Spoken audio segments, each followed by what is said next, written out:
रास्ता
पूरा मावा पनीर और ये सब, और बाहर से भी ऑर्डर लेते हैं और शादी ब्याह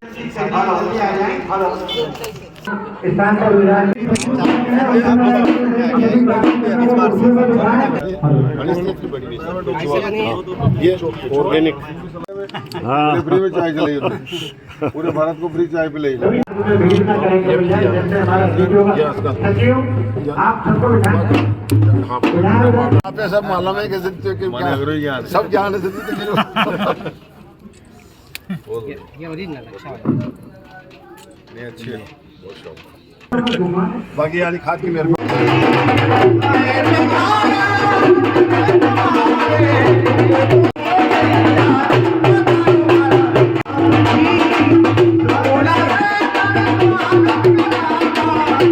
वर्ष 2024-25 में लगभग पूजन माननीय विधायक सर द्वारा किया जाएगा। सभी सम्मानीय अतिथियों का स्वागत है, अभिनंदन है। रुपए के कार्यों का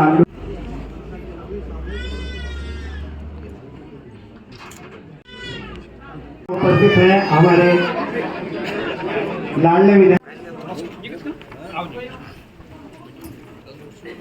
अतिथियों के स्वागत के लिए स्वागत कीजिएगा हमारे विधायक महोदय का। जोरदार तालियां, तालियों में कमी नहीं रहना चाहिए।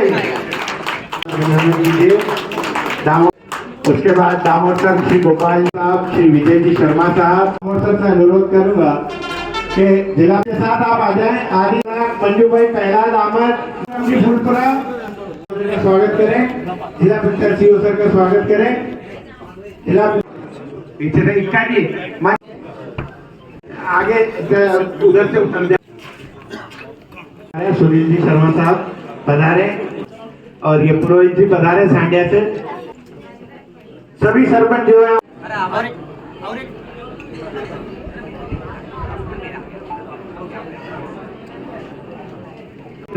पधारे साहब का स्वागत। पंचायत सीओ सर का भारत माता की, भारत माता की।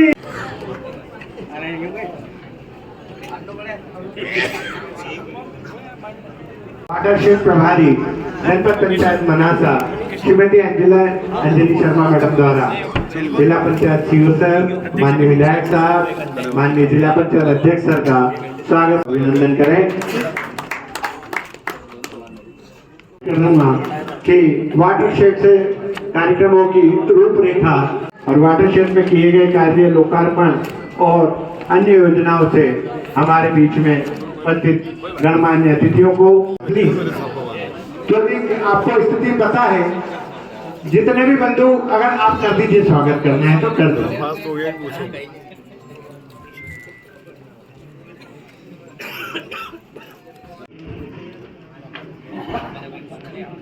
मैडम कार्यक्रम की रूपरेखा आपके बीच में प्रस्तुत करेंगी। 85 गणमान्य विभूतियों का मंदिरों के नगर अंतर्गत जल यात्रा के महोत्सव में स्वागत है। मतलब गंगा नदी का धरती पे उद्गम हुआ था तो धरती के अंदर गंगा नदी के वेग को सहने की क्षमता नहीं थी। तब शिवजी ने अपनी जटाओं में गंगा नदी को स्थान दिया ताकि उनके वेग को कम किया जा सके और वो धरती पर सुचारू रूप से बह सके और सभी स्थानों पर हम गंगा नदी के जल को उपयोग कर सके। तो वाटरशेड भी कुछ इसी तरह की रचना है कि जब बारिश होती है तेजी से वेग के साथ में, तो हम गांव का पानी गांव में रोक ले, फसलों के माध्यम से, पेड़ों के माध्यम से, हरियाली, चेक डैम्स, कंटूर, इनके माध्यम से संरचनाओं को बना के हम गांव का पानी, खेतों का पानी खेतों में रोकें। मैं छोटा सा 2021-22 में ये योजना वाटरशेड फुलपुरा परियोजना क्रमांक 1 मनासा में शुरू हुई थी भारत सरकार के माध्यम से, और 2022 में मार्च में इसको चालू किया गया था। तो उसके बाद यहाँ पे क्या क्या कार्य हुआ है इसका एक छोटा सा विवरण आप सबके समक्ष प्रस्तुत करूंगी। हमने लगभग 27 हेक्टेयर आप स्क्रीन का निर्माण किया है, लगभग 11 तालाब बड़े बनाए गए हैं, 9 परकोलेशन टैंक का निर्माण हुआ है, 20 चेक डैम का निर्माण हुआ है, 24 खेत तालाबों का निर्माण करवाया गया है, जिसमें लगभग प्रत्यक्ष रूप से 600 किसान भाई लाभान्वित हुए हैं। अप्रत्यक्ष रूप से तो जल आपको पता ही है कि रुकता ही है, पर प्रत्यक्ष रूप से कम 600 किसान हमारे यहाँ लाभान्वित हुए हैं। 330 हेक्टेयर भूमि की सिंचाई की सुविधा भी बढ़ी है। अब बात हम आज के जो महोत्सव है उसके यात्रा के विषय में थोड़ी सी कर लेंगे। आधार है ये आप सभी जानते हैं, और वाटरशेड यात्रा में जो ये आयोजित जल यात्रा है, ये इसी जो जल की महत्ता है इसको बताने के लिए एक नारे के साथ में पूरे मध्य प्रदेश, यहाँ तक कि पूरे भारत में भ्रमण कर रही है। और हमें ये सौभाग्य प्राप्त हुआ है कि यात्रा का जो शुभारंभ है वो बहुत आगामी जिलों में नीमच जिले से प्रारंभ हुआ है। तो ये हमारे लिए अत्यंत सौभाग्य की बात है कि यहाँ से वो यात्रा चलते हुए पूरे भारत को भ्रमण करेगी। तो इसका एक नारा है जो भारत सरकार के द्वारा दिया गया है, मिट्टी है वरदान, जल लाए धन धान्य।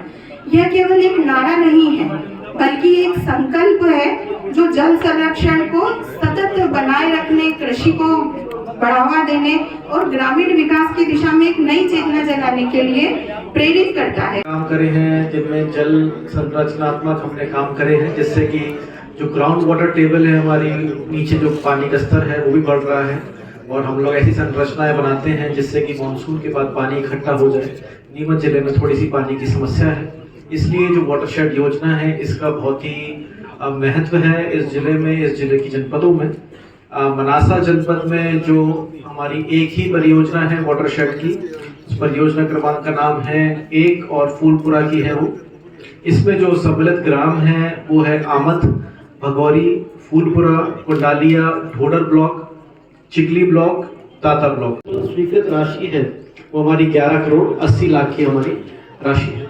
इसमें अभी तक हमने 5.5 करोड़ योजनाओं का लोकार्पण और लगभग 1.5 करोड़ राशि का भूमि पूजन आज माननीय विधायक जी और हमने किया है।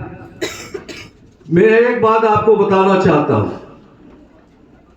जो हमारे माधव भैया है, ये दूसरा कार्यकाल है माधव भैया का, और इनके भागीरथी प्रयास, जो असंभव सी योजना कह रहे हैं ये क्या होगा, कि शुभारंभ करवाने वाले हमारे माधव भैया है। हमारे के तालाब को बनाया जिससे मेरे को बहुत फायदा हुआ। पहले कम फसल होती थी, 1-2 बोरी, अब लगभग 17-18 क्विंटल के लगभग बनवाया है। चिकली ब्लॉक में उन्हें आमंत्रित करूंगा कि वो अपने हुआ है, जो पिछली बार बहुत पानी कम था।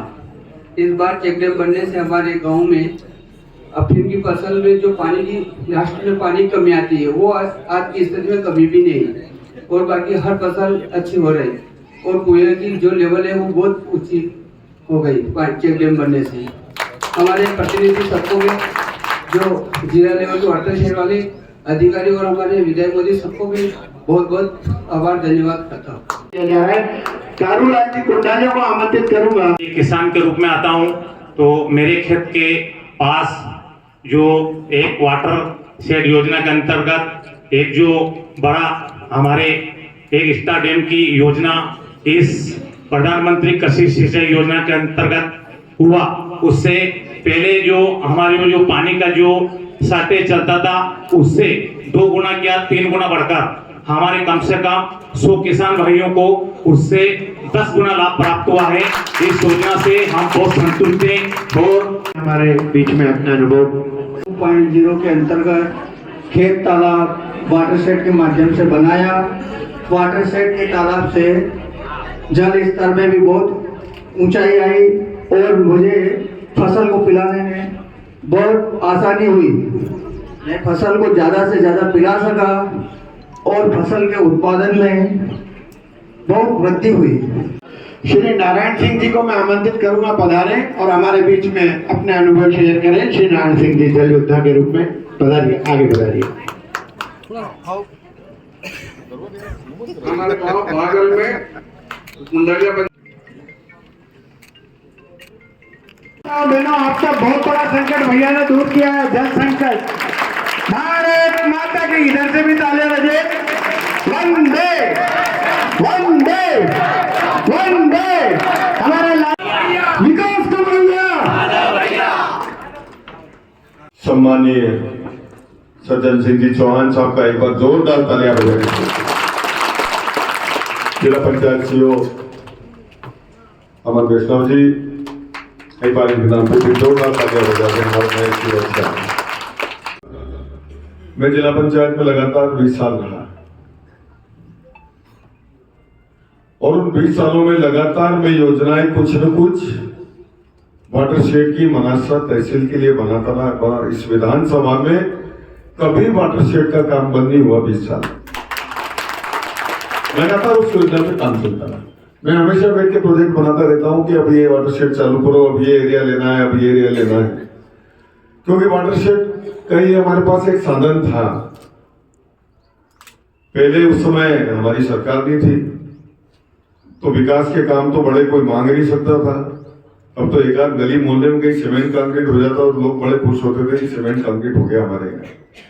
अब भाटे लगते थे, वो कहीं नाली खरंजो करता, कहीं करता नाली खरंजो, वो काम होता था और उसमें बड़े खुश होते जिसके यहाँ हो जाता कि हमारे यहाँ हो गया। मुझे वो समय भी याद है जब जिला पंचायत में हमने पहला प्रधानमंत्री सड़क योजना का प्रारूप तैयार किया और मनासा तहसील का पूरा प्लान मेरे हाथ से बना, सभी चरणों का। जितनी सड़कों के एडजस्टमेंट करना थे, अगर मैं उस समय एडजस्टमेंट नहीं करता, व्यवस्था नहीं करता तो जननों की पुलिया कभी नहीं बनती। मोया से बाउटी का रास्ता 9 किलोमीटर लंबा होता, अगर वो चेंज नहीं किया थे तो सब टुकड़े टुकड़े करके अलग अलग सड़कें करें। ये जितनी आज सड़कें आज प्रधानमंत्री में बनने जा रही है, ये उसी प्लान की सड़कें थी। तब से लेके आज तक मैं लगातार काम कर रहा हूँ क्षेत्र के लिए। भले पद पे रहा नहीं रहा, लेकिन क्षेत्र के लिए मेरी चिंता बराबर रही और मैं तो हमेशा घोषणा करता था, मैं हमेशा प्रश्न चिन्ह लगाता था कि हमारे यहाँ इतना पानी भरा हुआ है, हमारी पूरी सीमा पे पानी भरा है और हमारे पास गांधी सागर का पानी न पीने का है न सिंचाई का है। आखिर ऐसी कैसी योजना है? मुझे कहना पड़ा विधानसभा में खड़े होके कि नहीं चाहिए ऐसा डैम हमारे को जिसका हमारे लिए कोई उपयोग नहीं है। तब के नीति नियंत्रणों ने हमारे लिए एक बूंद पानी का प्रावधान नहीं किया, हमारी जमीनें डुबा दी, हमारे गांव खाली करा दिए, हमारे लोगों को बेघरबार कर दिया, सड़कों पर लाकर खड़ा कर दिया, न को उनको स्थापित किया, क्योंकि जो आज तक विस्थापित हुए वहां से उनको पट्टे आज तक नहीं मिले, तो वहां से निकले उनको आज तक पट्टे नहीं मिले। ये तो उस समय प्रावधान करते तो उनको हाथों हाथ जमीनें मिल जाती, उनको पट्टे मिल जाते, उनकी मिल्कियत हो जाती। निश्चित रूप से एक बहुत बड़ा खोट था उस योजना में और लाभ लिया सब दूसरों ने। 60 साल तक तरसते रहे हम इस पानी को। आखिर मध्य प्रदेश के मुख्यमंत्री भारतीय जनता पार्टी की सरकार, जब मैंने पूरी दम से आवाज रखी वहां विधानसभा में, तो मुख्यमंत्री शिवराज सिंह जी चौहान थे, उन्होंने 2 योजना एक साथ दी, 3000 करोड़ एक साथ स्वीकृत किए। हमारी नल जल योजना भी जिले की स्वीकृत कर दी और हमारी सिंचाई योजना भी स्वीकृत कर दी। इस तहसील में जो सड़कें कब से बन जाना थी, आज बहुत सारे लोग प्रश्न चिन्ह लगाते हैं, कहाँ है विकास, कहाँ है विकास? तो विकास कहाँ दिखाएं आप बताओ? कितने सरपंच हैं यहाँ बेटा? आप करके बोल रहे, पीछे भी बैठे हैं। अरे हाँ, सरपंच साहब पीछे भी बैठे हैं। आपके यहाँ जितना विकास हुआ भारतीय जनता पार्टी की सरकार में हुआ कि नहीं हुआ, आप हाथ खड़ा करके बताएं। और सबसे ज्यादा मेरे कार्यकाल में हुआ कि नहीं हुआ। इतना विकास के सरपंचों के दिमाग काम नहीं कर रहे कि वैसा पत्रों काम करने लोग थकी गया वहां करते हुए घर बुढ़ा कहते मनोहर ऐसा कोई सरपंच नहीं है जिसको बुला के काम नहीं दिया हो कि तेरे को ये काम करना है। सरपंच को भी ध्यान नहीं होगा और मेरे काम स्वीकृत करा दिया होगा। ऐसी बहुत सारी पंचायतें ऐसे ही वाटर शेड में कहीं से डिमांड नहीं आई तो भी हमने वाटर शेड स्वीकृत करा दिया। अभी भी 3 प्रोजेक्ट पाइपलाइन में है, नए एरिया चूज कर लिए, नए प्रोजेक्ट बना के हमने फॉरवर्ड करेंगे। लगातार काम चलेगा। जबकि हमारे यहाँ की सिंचाई योजना स्वीकृत हो गई है, लेकिन फिर भी पानी है, इसको तो कैसे भी रोकना है। जितना पानी रुकेगा, जितना पानी जमा रहेगा हमारे आसपास के तालाबों में, नदियों में, नालों में, उतना आपका मिट्टी का क्वालिटी सुधरती रहेगी, उतने मिट्टी के जीवाणु बने रहेंगे, नमी बनी रहेगी मिट्टी की, तो कभी आपके खेत मृत नहीं होंगे। इस बात की गारंटी हो जाती है कि जहां पानी रहता है वहां कभी मिट्टी मृत नहीं होती। ये वैज्ञानिक बैठे हैं, मैं सही कह रहा हूं? क्योंकि जीवाणु को तो पानी लगता ही है, मॉइस्चर ह्यूमिडिटी चाहिए। अगर ह्यूमिडिटी बनी हुई, जमीन की नमी बनी हुई पानी मिट्टी की, तो हर हाल में आपकी जमीन उपजाऊ बनी रहेगी, उसकी उर्वरक क्षमता खत्म नहीं होगी। अब बाकी तो हम सिंथेटिक खाद यूज कर रहे हैं, हम केमिकल खाद, रासायनिक खाद उपयोग करके उसको अनुपजाऊ बना रहे हैं। मैंने कहा कहां से ढूंढ लाए, बोले पूरा खेती ऐसा ही है। एक बार ताली बजा दो उनके साथ। ये नए नए प्रयोग तो किसान कर रहे हैं, सारा उसमें डाल के अपना गोबर डाल के गायों का, जो गायें हमारा घूम रही है उनको ही अपने खेत में बांध लो और उनका ही गोबर यूज कर लो, तो आपको इतना लाभ मिलेगा कि उसकी आप कल्पना ही नहीं कर सकते। हम कोशिश की मेहनत ज्यादा होगी ऐसा नहीं है, उसमें मेहनत कम होगी, उत्पाद अच्छा मिलेगा, क्वालिटी अच्छी होगी और 3 साल लगातार जैविक कर लिया जिस जगह पे, उसके बाद तो उत्पादन बहुत तेजी से बढ़ जाता है। बढ़ाओगे, विकास बढ़ाओगे, उतना क्षेत्र का एरिया विकसित होता जाएगा। बाईपास बनने से होगा कि बाईपास तक का एरिया बढ़ जाएगा। मैंने अगले रिंग रोड की प्लानिंग कर ली, जब हमारा पोल नहीं निकलेगा तो उसको उस साइड से निकालेंगे तो गुड़िसों का एक पूरा रिंग रोड तैयार हो जाएगा। तो उधर के सारे लोग उस रोड पे कटेंगे और उसके बाद सब लोगों को सुविधा हो जाएगी सीधा पहुंचने की कहीं भी। ऐसी अन्य योजना है। कुकड़ेश्वर का कॉलेज भी स्वीकृत हो गया है, तो जो नया रिंग रोड निकलेगा कुकड़ेश्वर में, हमने वो कॉलेज वहां स्वीकृत किया था कि ग्रामीण क्षेत्र के बच्चे भी आसानी से कॉलेज तक पहुंच जाएं। ये व्यवस्था भी कर दी हमने, उसकी जगह भी हमने तय कर ली है। जो नया रिंग रोड निकलेगा उसके ऊपर ही वो कॉलेज बनेगा। तो विकास के नया आयाम तो ऐसे ही छुएंगे। विकास करना है तो ऐसे ही काम बढ़ाना पड़ेगा, आपको अलग अलग क्षेत्रों में ले जाना पड़ेगा। क्षेत्र का अगर समुचित विकास करना है, किसी क्षेत्र को बड़ा करना है, आज बनासा का विकास कितनी तेजी से हुआ, चारों तरफ फैलना शुरू हुआ। सेम लाइफ बाहर निकला, वहां का हॉस्पिटल बाहर निकला, वहां का रिंग रोड बना, वहां दूसरी तरफ के सारे जितने स्ट्रक्चर है बाहर निकले, तो कम से कम वहां का विकास हुआ। ऐसे रामपुरा का विकास की प्लानिंग है कि रामपुरा को भी ऐसे विकसित करना है। हमारे ग्रामीण क्षेत्र में विकसित होने वाला है। हमारा 4 लेन मंजूर होने हो गया है, मुख्यमंत्री जी ने घोषणा करी है। योजना इस बजट के लिए गई है, शायद हो सकता है इस बजट में आ जाए, ये तो पूरक में आएंगे अगर काम पूरा नहीं हुआ होगा। तो 2600 करोड़ का ये योजना का बजट चला गया, इसका प्लानिंग भेज दिया हमने योजना स्वीकृत करने के लिए। तो इस तरह से लगातार काम हो रहा है। जितनी ये 4 लेन बन जाएगा उस दिन आपको लगेगा कि वास्तव में डेवलपमेंट क्या हो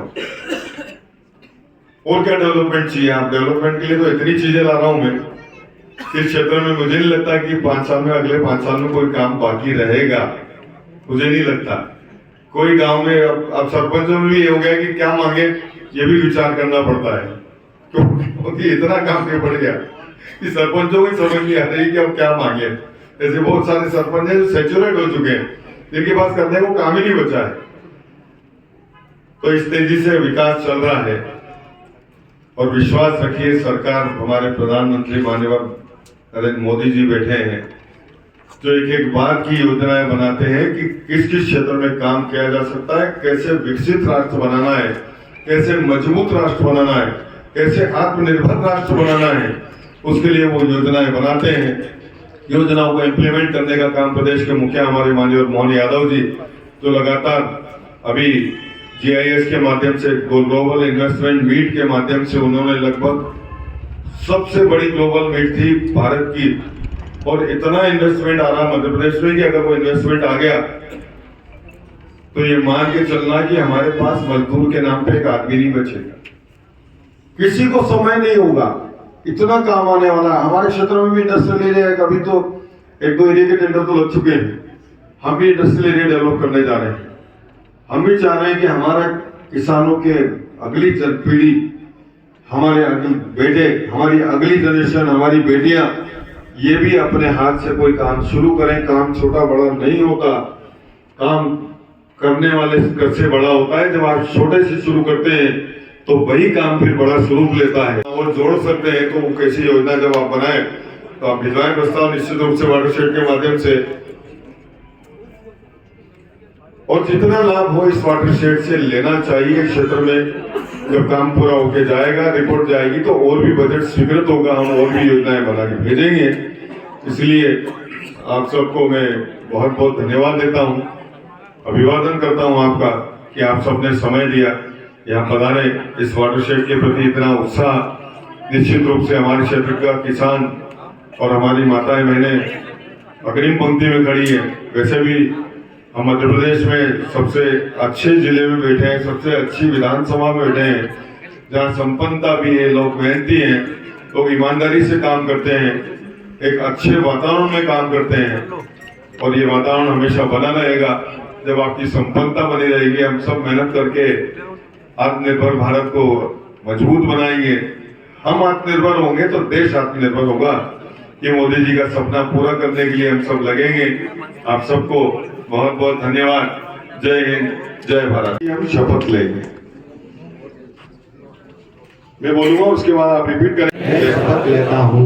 अपना नाम है।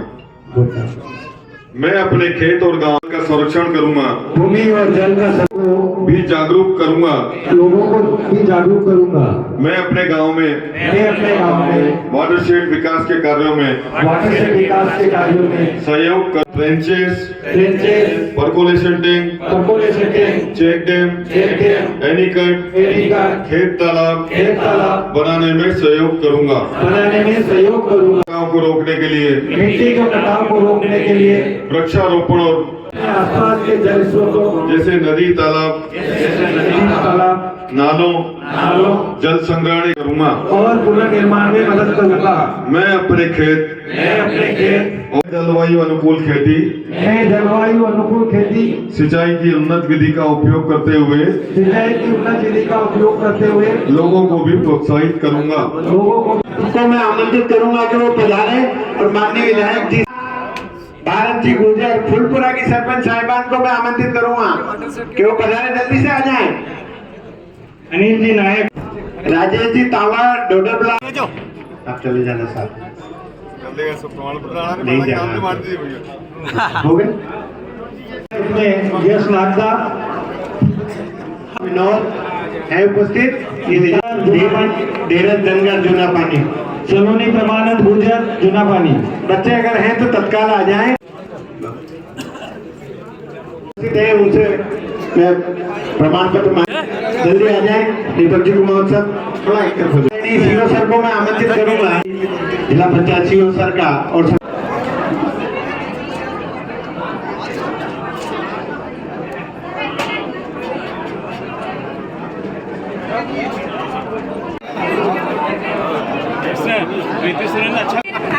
अच्छा